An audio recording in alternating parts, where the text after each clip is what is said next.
The conference room felt like a freezer. I sat at the long glass table, watching Diane's mouth move, but barely processing the words. Around me, my entire team stared down at their laptops, pretending they couldn't hear what was happening. "Effective immediately, we're letting you go," Diane said, sliding a folder across the table. Inside were my projects, every single one, already reassigned to Marcus, a junior who'd been here 6 months. "Performance issues," she added, her voice flat and rehearsed. My throat tightened. The room went silent except for the hum of the air conditioning. I wanted to speak, to defend myself, but my voice caught somewhere between shock and rage. Diane's lips curved into something that wasn't quite a smile. "We'll escort you out now." Security appeared at the door like they'd been waiting. I stood slowly, legs shaking, and followed them through the open office. Every eye avoided mine. Keyboards clicked louder than usual as people pretended to work. My desk sat in the corner, exactly as I'd left it this morning, coffee mug half full, sticky notes covering my monitor. But my computer screen was already dark. They'd cut my access before I even stood up. I grabbed my favorite pen and a photo of my mom from the drawer. Security handed me a cardboard box like I was some kind of criminal. Near the elevator, I saw Chloe, the intern I'd trained for 3 months, taking notes while Diane spoke to her. Chloe wouldn't look at me. My jaw clenched so hard my teeth hurt. The elevator doors closed, and suddenly I was alone with a security guard who looked uncomfortable. We rode down in silence. The lobby felt like a tunnel, and then I was outside, standing on the sidewalk with nothing but a box and my purse. Cold air hit my face. I took a breath that hurt. "My name is Haley Quinn. I'm 29 years old. I work my way up from an entry-level position at Stratwell Financial with no family connections, no fancy degree from an Ivy League school. Just hard work and belief that loyalty mattered." My phone buzzed in my pocket. I pulled it out with trembling fingers. An email from HR.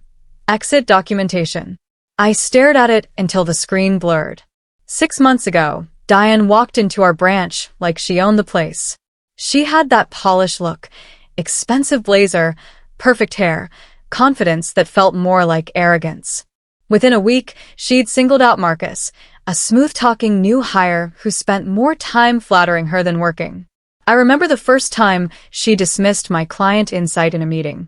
I'd spent weeks analyzing their portfolio, but she waved her hand and said, "Let's try something fresh." Then she gave Marcus the lead.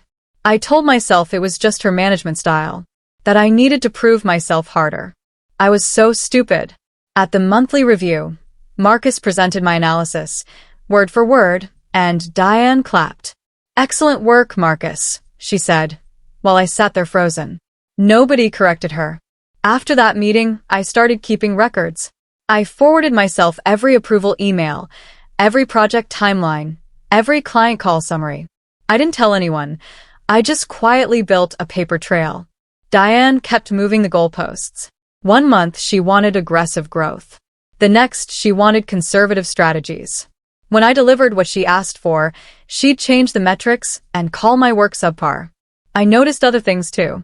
How she'd schedule important meetings when I was out with clients. How she'd edit my reports before sending them to corporate, making my numbers look worse. One afternoon, I passed her office and heard her voice through the door. "She's too opinionated for this branch." My stomach dropped. I kept walking like I hadn't heard anything. The breaking point came during the Riverside Industries meeting. It was our biggest client, and I'd prepared for weeks. I was mid-sentence, explaining the quarterly projections, when Diane cut me off. "Actually, Haley, that's not quite right," she said, her tone dripping with false concern. She corrected me in front of everyone, except I knew my numbers were accurate. I'd triple-checked them. The client looked uncomfortable. I bit my tongue and nodded, my face burning. 2 weeks later, Diane pulled me off the Riverside account entirely. "We need fresh eyes," she explained. 3 months after that, Riverside renewed their contract. Marcus's name was on the credit, even though he'd used my entire strategy. I saw the announcement on the company newsletter and wanted to scream. The day they fired me, I sat in HR's office while a woman I'd never met slid paperwork across the desk. Her name tag said Victoria. This outlines the team misalignment issues, Victoria said, not meeting my eyes. The document was detailed, too detailed. They'd been planning this for weeks, maybe longer. Every small mistake I'd made was listed, but none of my successes. Can I have a copy of my last performance review? I asked, keeping my voice steady. Victoria hesitated. We'll email it to you. She was lying. I could tell by the way she glanced at the clock. I signed the papers because I had no choice and walked out with my box of belongings. I drove home in a daze, gripping the steering wheel so tight my knuckles turned white. My apartment felt too quiet. I set the box down and collapsed on the couch. My phone rang. Mom. I stared at her name on the screen, then answered. Hey, honey. How was work? Fine. I lied, forcing my voice to sound normal. Just busy. We talked about nothing for 10 minutes. When I hung up, I finally let myself cry. Later, I opened LinkedIn to update my profile. The first post I saw was from Diane, excited to announce Marcus Reeves's promotion to senior account executive. His innovative thinking is exactly what Stratwell Financial needs. I closed my laptop before I threw it across the room. That night, I wrote an email. I poured everything into it, every lie, every manipulation, every stolen project. I named names, attached proof, copied the entire executive team. My finger hovered over send for 5 full minutes. Then I deleted it. Burning their house down would feel good for maybe a day. But I'd look desperate, bitter, like exactly the problem employee Diane claimed I was. No, I whispered to my empty apartment. I'm not going to burn down their house. I'll build a taller one. I opened my inbox and saw a message I'd missed earlier. A recruiter from a firm called Haven Strategies wanted to talk about a consulting position. I clicked reply and started typing. Haven Strategies occupied the top floor of a glass building downtown.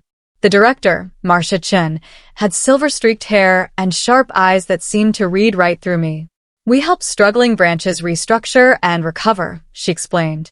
You'd be leading teams, conducting audits, fixing what's broken. It's high-pressure work. I can handle pressure, I said. She smiled. Your record shows you can. But this isn't about revenge, Haley. It's about results. I nodded, even though revenge was absolutely on my mind. She offered me the position on the spot. Better pay, better title, better everything. 2 weeks later, she called me into her office. Your first assignment is ready. Fair warning, this branch has been hemorrhaging clients for months. I pulled up the file on my laptop. Stratwell Financial. Phoenix branch. Diane's branch. My hands went numb. I stared at the company logo on the screen, that familiar blue and gold I'd looked at every day for years. Is something wrong? Marcia asked. No. I managed.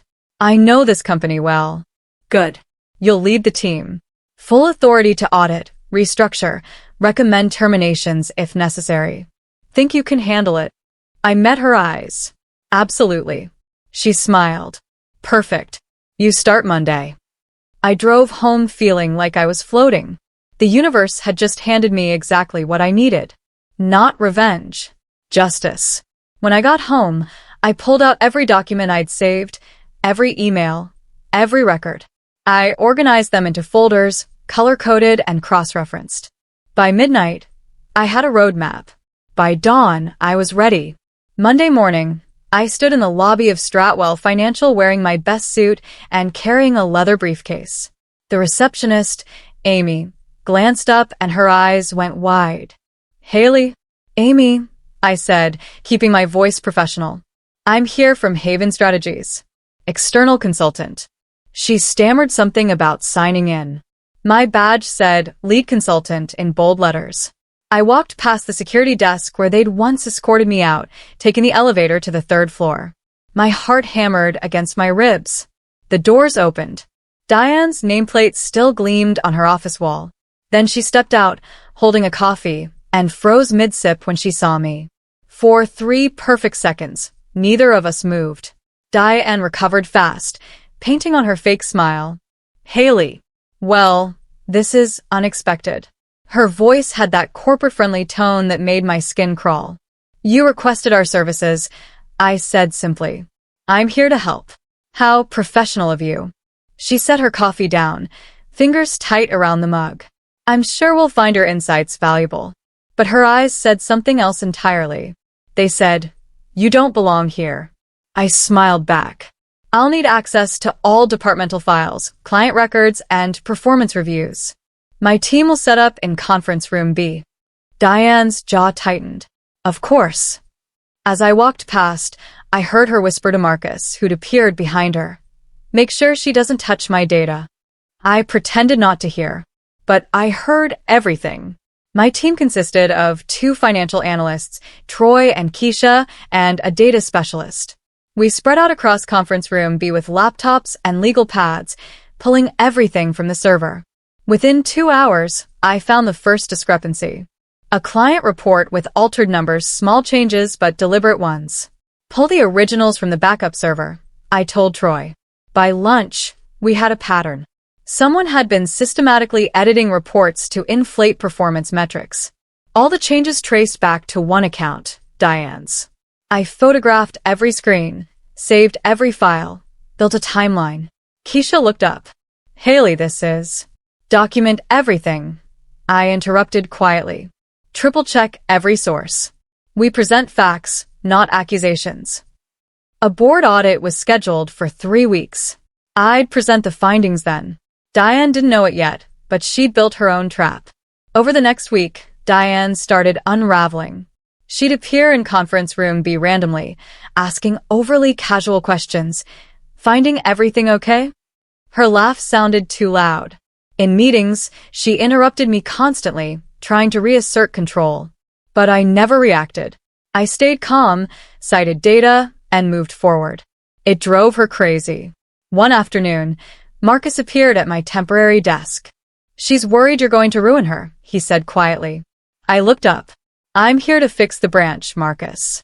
That's all. He shifted uncomfortably. She thinks you have some grudge. Do I? I asked. He didn't answer. But something in his expression looked like guilt. After he left, I opened my folder labeled Marcus Reeves and reviewed his project credits. Every single one had my fingerprints on it. Riverside Industries, the client I'd lost months ago, was listed as inactive. I called their CFO directly. Miss Quinn, his voice brightened. I was hoping you'd reach out. We've been dissatisfied since you left. What happened? I asked, though I already suspected. Diane Frost was unprofessional, dismissive. We gave her chances, but she kept missing deadlines. Eventually, we moved our portfolio elsewhere. I took detailed notes. Would you consider returning if the branch restructured? Silence. Then, only if you're the project lead. I smiled. I'll be in touch.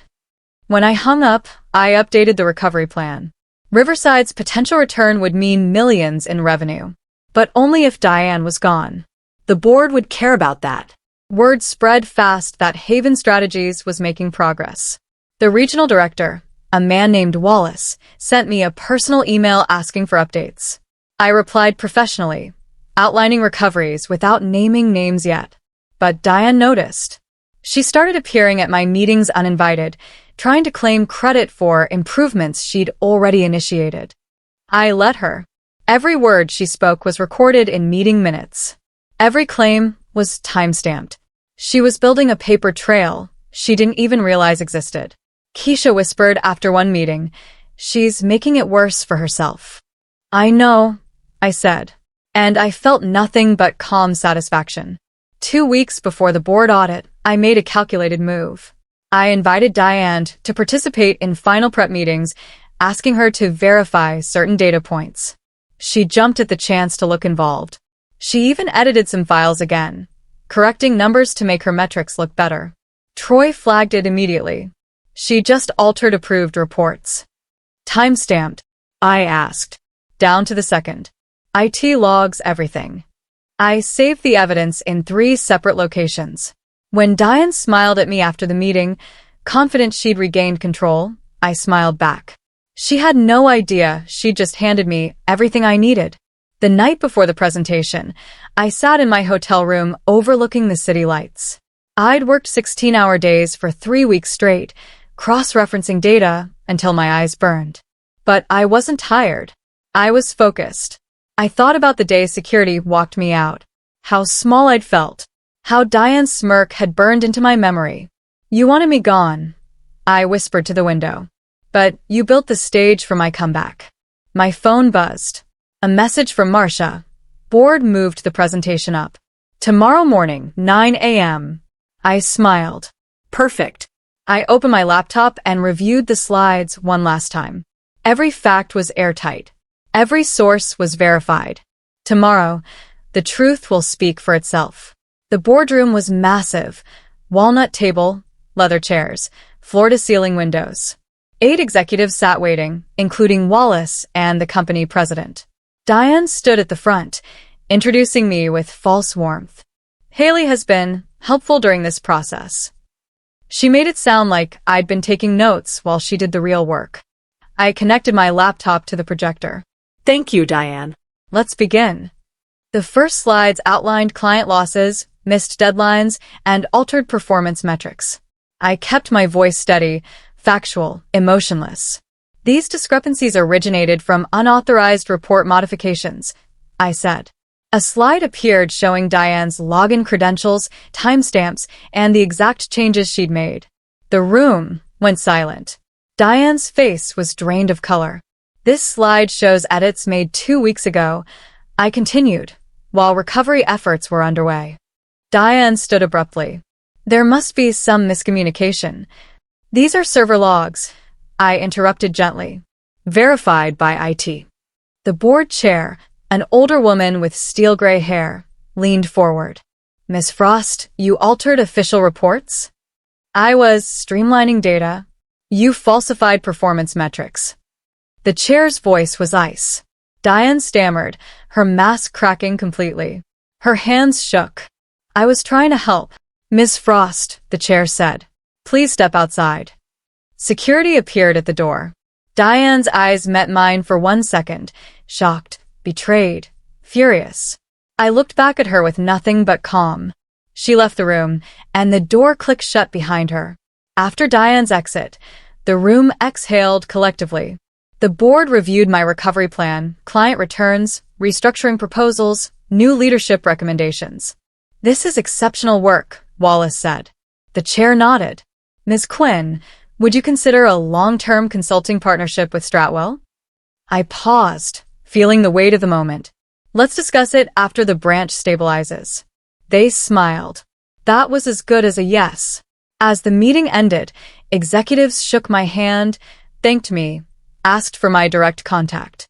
I packed up my laptop slowly, letting the victory settle over me like warm sunlight. Outside, I passed Diane's office. It was already being cleared out.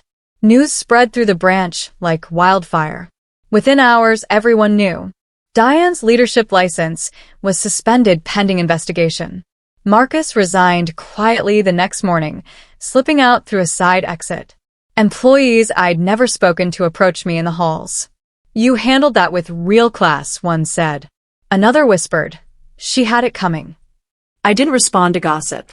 I just kept working.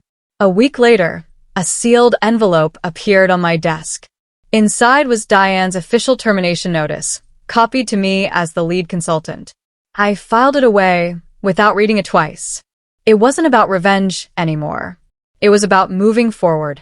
3 months later, I stood in the same hallway where security had once escorted me out. But this time, I was leading a workshop on strategic recovery for Stratwell's Western branches. My name was on the project.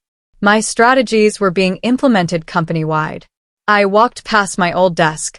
Someone new sat there now, a young woman with nervous energy who reminded me of myself years ago.